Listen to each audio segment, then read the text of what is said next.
Sean Lynn in the pub for a Dram with friends, where we talk about faith, family, food, and fun. Pull up a chair and I'll pour you a drink.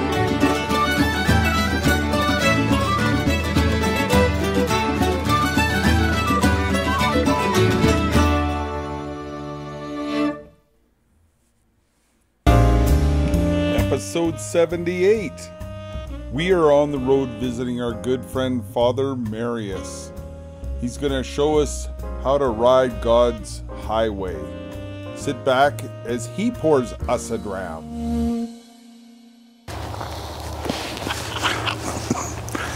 Welcome to another episode of A Dram with Friends. As you can tell, we're not in the pub. We're on the road visiting our good friend Fr Marius. Welcome to your house, Fr Marius. Thank you, Sean. Thanks. Good to be here. It is good to be here, and we have a special guest as well. Fr Marius, what's our special guest? Yes, the special guest, his name is JPII Chopper.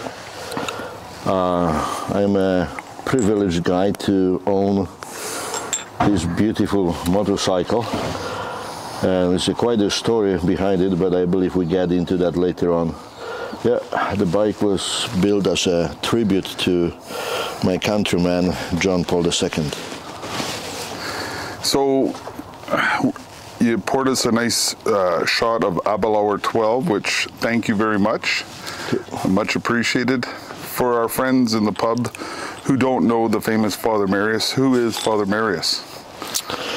Okay, so I was born in Poland, in the mountains, quite similar to Kananaskis. The place is called Ustrzyki Dolne in Bieszczady. And I grew up in Poland. I did all my schooling in Poland. And I went to the seminary in Poland, and I was ordained in Poland. I am a member of the religious order known as Salvatorian Fathers, the Society of Divine Savior. And the religious order was established by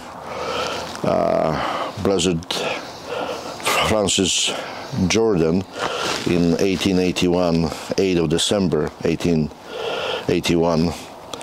And after my ordination, I worked 1 year in Poland, 1.5 actually, and from there I went to India for almost 7 years, and I spent some time in east part of Africa, in Tanzania, in Morogoro, not far away from Dar es Salaam, and then I ended up in the Diocese of Alberta in Canada. So I have been here for almost 20 years. We are very blessed to have you in our diocese. I first met you at St. Joseph's, I believe. Yes, that was my first. I had heard of you, but I didn't officially meet you till you moved to St. Joseph's. So, and you know, St. Joseph is a good friend of mine. Yes, that was my parish in Calgary. And the parish was actually given to our religious order by Bishop Henry. And so since, I believe, 20, maybe 25 or 7 years, or maybe even more, we are taking care of that particular parish in Calgary. Yeah. That's awesome. As you can tell, we're live and on the street, and we're here in beautiful High River, where you're now posted, out in a rural setting. And yeah, High River was known very well almost 10 years ago, that huge flood we had in Alberta. So next year will be 10 years since High River recuperated, and I have to say quite well. People are very dedicated and very, very good people here in High River. Yeah, we had Calgary also got hit very badly, and they still went ahead with the stampede that year. Come hell or high water, I remember. Yeah. That was a pretty incredible turnaround. Yeah, it was. Yeah. So, what's the story behind this Orange County Chopper? Like, I'm gonna be cutting to some shots of it. So, because I already did some close-ups on the bike. So, You know, as you know, we have a bunch of guys riding every year, kind of a retreat on the highway with some famous guys. Just to mention a few, Jeff Cavins, Bishop Scott, McCrack, and Sean Lynn, and some other famous guys. So we do ride a lot, and for a number of years. And I remember it was a number of years, maybe 5 or so years ago, or maybe 6. Jeff came to me and he said, Father, you need to see that bike. You need to buy that bike. And I said, Jeff, I have a bike and I'm quite content with mine, so no, thank you. Okay, I'm hearing some revisionist history here, okay? It was your first ride with us, and I'm going, Jeff, show Father the bike. And that night, because Father and I were sharing a hotel room, he's walking around in a trance. I gotta have that bike, I gotta have that bike. Yes, and the selling point was not even though who made that bike, but it was the whole bike as a tribute to John Paul II. That me, being a man who grew up under John Paul II reign as a pope, it was a matter of pride. And of course I saw the bike, but there's no way I can afford that bike. So that part was done by Jeff. So when we sat down together, and when I said, you know, I would like to have that bike, then he used his power and he got in touch with the owner, and then after some contribution we got the possession of the bike. So for a long time it was in the States. I couldn't move the bike to Canada because of the legal issues with the paperwork and all that kind of stuff. So finally it's here and I'm enjoying it, but it is one piece of a work.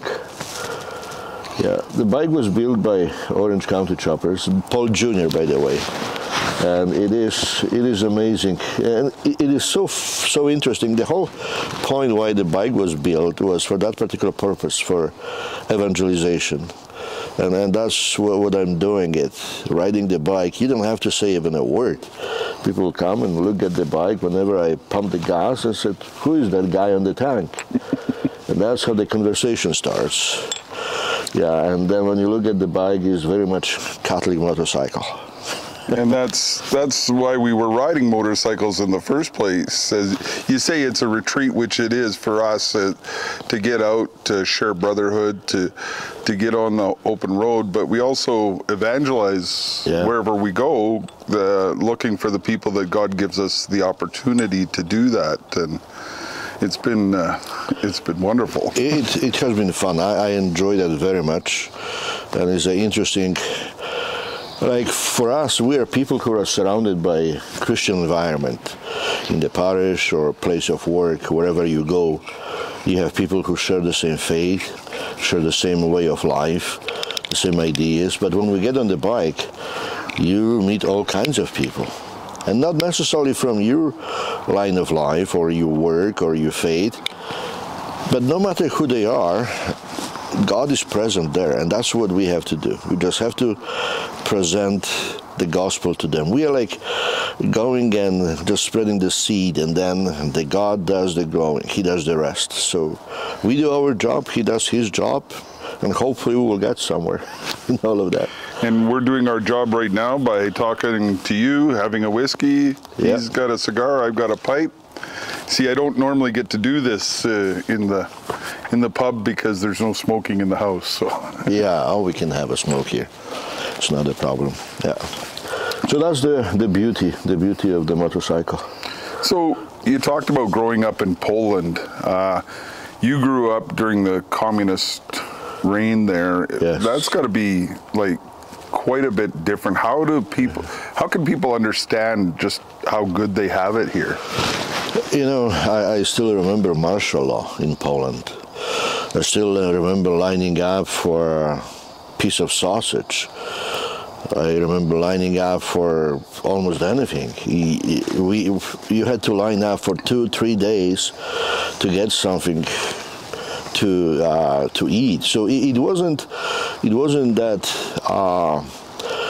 how to say it, for me it wasn't that bad. Since I was a kid, I was, I don't know, maybe 12 or 14 years old at that time, during the martial law. So it was like for a child, you know, the parents will tell you, go and line up for a piece of sausage, and that's what you do, right? You don't question your parents, you just do what you are told. That's how we grew up, and that's how we did it. But later on, when we grew up, I remember when I decided to go to the seminary, the police department showed up at my mother's door, and they told her, if your son is not back in 1 month, you're going to lose your job. And so the response of my mother to that police officer was, she just shut the door in front of his nose and didn't even have any conversation with him. She was a strong woman, and she knew what she wanted, and nobody will tell her otherwise. So it was difficult and tough for my parents more than for us as a children. You don't really realize what's going on, but for parents to have kids and to secure your job and still give the proper education to your children was a challenge. It was a challenge. So if I compare this year to Canada, I mean, there's no comparison. In some aspect there is, but in some aspect, life is beautiful here. There's no really big concern about anything almost. So what you're saying, you sitting here having a whiskey and a pipe with police officers, a huge stretch for you. Mm-hmm. Well, and that's where some of the struggles here come, working with the immigrant young people and stuff, because police aren't regarded the same way.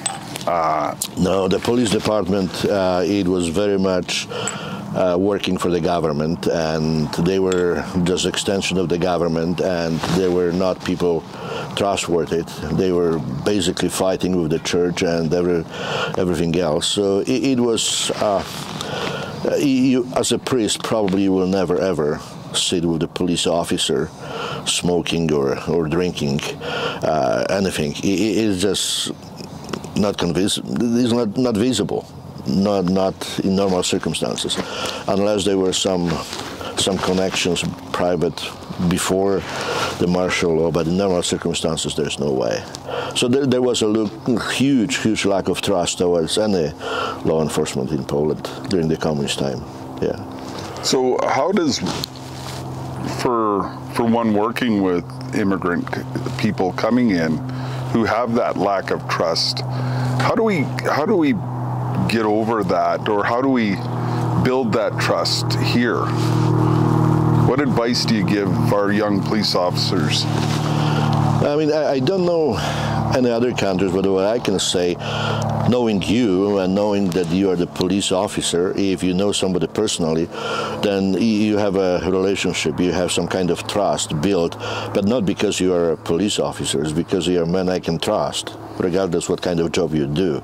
Or what kind of bike I ride, right? Or that will be a different story, yeah, but you know, I guess victory is not that bad. I have seen worse, yeah. But anyway, that's what it is. It's more about the person, not so much what you do. And I believe that's the part of even being a priest in this part of the world is a little bit different than being a priest in Poland when I was ordained there.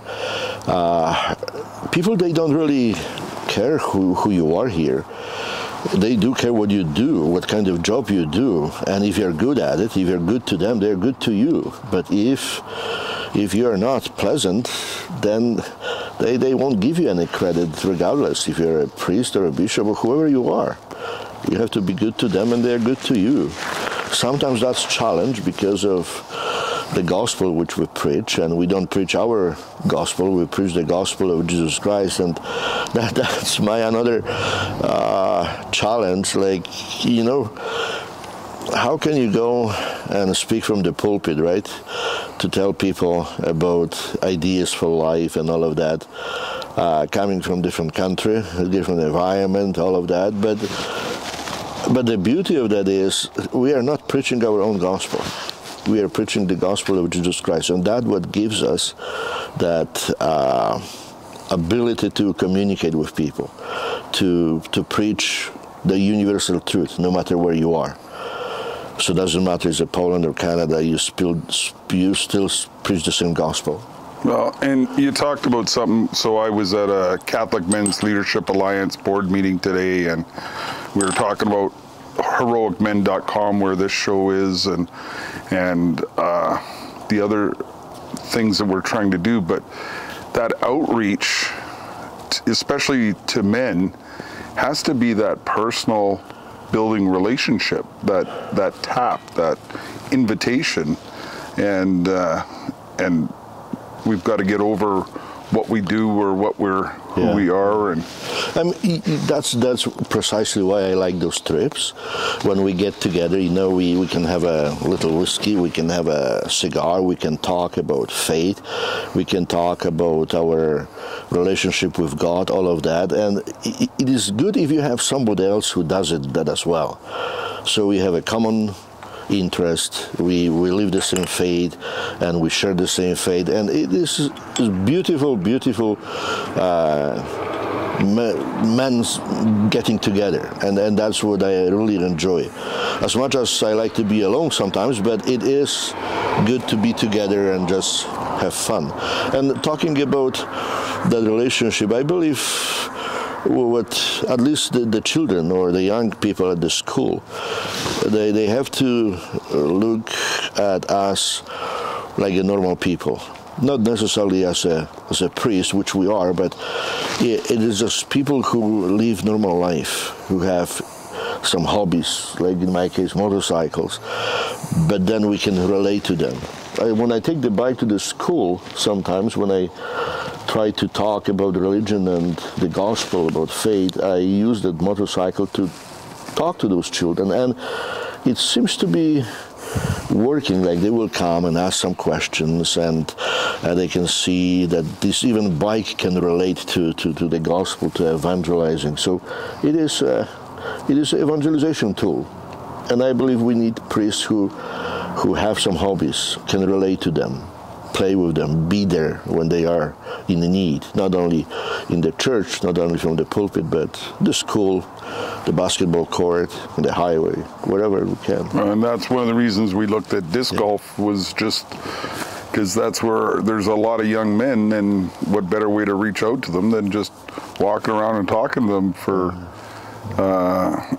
18 holes and getting to meet them and say hi. And so there's lots of opportunities in finding that hook. One of them that God Squads use quite effectively is our barbecue outreach. So feeding them, we may have taken that line, feed my sheep, a little too literally. But yeah, we cooked up a whole lot of meat in the last couple months. What's a dish that you prepare that will bring friends together? Oh, I grew up in a very, very traditional family. I remember my mom, she was the queen of the kitchen, and we were not even allowed to walk into the kitchen. When you make that attempt, you will realize that you're not in your own territory. You better go. So I did try once, I remember, for my Mother's Day, to cook something for her. And she said, I got the point, she says, but please don't do that anymore.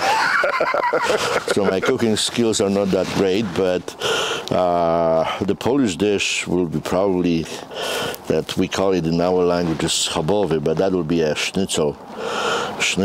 And yeah. That was in my house. Yeah, that was the favorite. That was like a Sunday dinner thing? That was Sunday dinner time, yes, very much so. My brother and I, we enjoyed that very much. And I learned how to do that, so from time to time I'm doing it. Yeah. Well, you're going to have to show me how to do that one so that I can bring it home to my family. So a lot of young men are struggling, even knowing what a man is in today's world. What advice do you give your 18-year-old self? I would say I was lucky in the sense that when I was 18 years old, we had to struggle with much bigger problems than people here in Canada. I'm talking about the communism. So for us, the obvious enemy was a Communist Party. And so it was black and white. We didn't have any other issues, big issues in our country. That was the main issue we had to deal with. So we didn't really waste time. We just tried to do whatever we could to destroy that system. And with John Paul II, thanks be to God, we succeeded. So that was great. But what I see in this country these days, the young men are confused. And they are confused with so many ideas, with so much stuff coming from all over the places. And some of this stuff which we hear, it has nothing to do with faith, nothing to do with God, nothing to do with morals. It is just one big confused world. And we need more than ever priests and bishops who will just say from the pulpit or in life, the pure, clear teaching of the church, and try to live that teaching. So instead of confusing, we need to just clarify whatever we can, keep it simple. So that they're not speeding past our Dram with friends here. Oh yeah, they are not speeding. They are going according to the speed limit. That's the, yeah. No, that confusion is probably the biggest problem, and lack of supernatural. Like all of us, we try to comprehend everything. And by doing so, we know our mind is limited. We cannot comprehend God. We have to believe in Him. So that's why no matter how much you will try to comprehend God, you will never accomplish that. So you set up yourself for failure. But that's why we need that supernatural. We need that faith in God, and God will lead us wherever He wants us to go. But we need that supernatural. And what better month than August to do that with the Blessed Virgin Mary, Rosary, prayer, like all of that is so important. And as I always say, I don't really care if I'm talking to a lay person or to the religious person or whoever. If you don't pray the Rosary, you are setting up yourself for a failure. That's the end of the story. She's the mother, and she's taking care of us. And she is the most beautiful saint we ever had. We're doing a novena to the Immaculate Conception Maximilian Kolbe one, and it's very, very beautiful. Yeah, we're traveling, so we're just asking for protection and provision for our trip. So we thought we'd do a 9-day novena, and it's amazing the depth of listening to Maximilian Kolbe's reflections there. When I grew up, looking back in the history, Cardinal Chlant in Poland, Cardinal Wyszyński in Poland, Cardinal Wojtyła, John Paul II, Faustina, Maximilian Kolbe, all of them, they had a beautiful, beautiful devotion to the Blessed Virgin Mary. And some people may call it extremism or too much Mary, but this is such a beautiful example for all of us. Even look at John Paul. He said, "Totus tuus," I'm all yours. And it's not like Mary is something more than Jesus. That's not the case. But for us Poles, Mary has a special place, and she is the only mother all of us we go to. Every great Polish saint took Mary as a mother, and that's the beautiful heritage we have. Yeah. So for me, there's no other option, just the Rosary every single day. So you kind of broach the next subject. You've heard Jeff talk about riding with your posse. Who are your go-to saints? Who are I have 3 of them. 3 of them? Yes. My first saint is John Paul II, of course. The second one is Mother Teresa of Calcutta. And the third one is Padre Pio. Oh, wow. So those are my 2 passes, and every evening before I go to bed, I always pray to those 3. And sometimes I add some extra saints to my prayers, but those are my passi, those 3. Mother Teresa, because I was in India, when she died, I was working in Bangalore in India at that time, so I saw firsthand the work she has done, which was a beautiful, beautiful. So I have seen her. Yeah, and that was something that I will never forget. And Padre Pio, because of the books when I was young, I always liked to read those books about Padre Pio. Yeah. Oh, that's awesome. And That's the beauty of our faith, is it's so rich and deep, and so many saints. So we're talking people alive in Christ, because we believe that life everlasting, that's in our creed. And so you can find somebody that you can identify with and walk with. And for me, is so easy. Like, we have those great saints, John Paul. And not so long ago, I was watching a YouTube channel, and I was kind of disappointed. Disappointed in the sense that the channel was about John Paul II, and the priest who was talking about, he was talking about John Paul II as a first Pope who's key, right? Or the first Pope who had a watch, or the first Pope who was swimming, all of that kind, which is beautiful, all of it. But we lost that tremendous work he has done, those documents, those teaching. And we look at John Paul from that perspective, more like a normal man, adventure guy.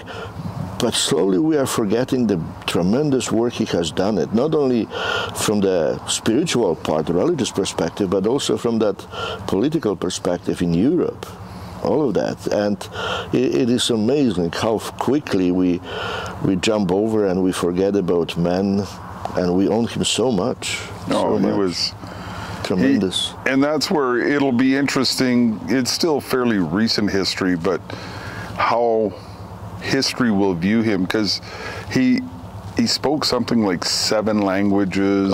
He wrote just I don't know how many encyclicals. And I remember when we were in the seminary, we had to study his books, right? So those books were quite boring, I have to say, when he was a professor in the Lublin University.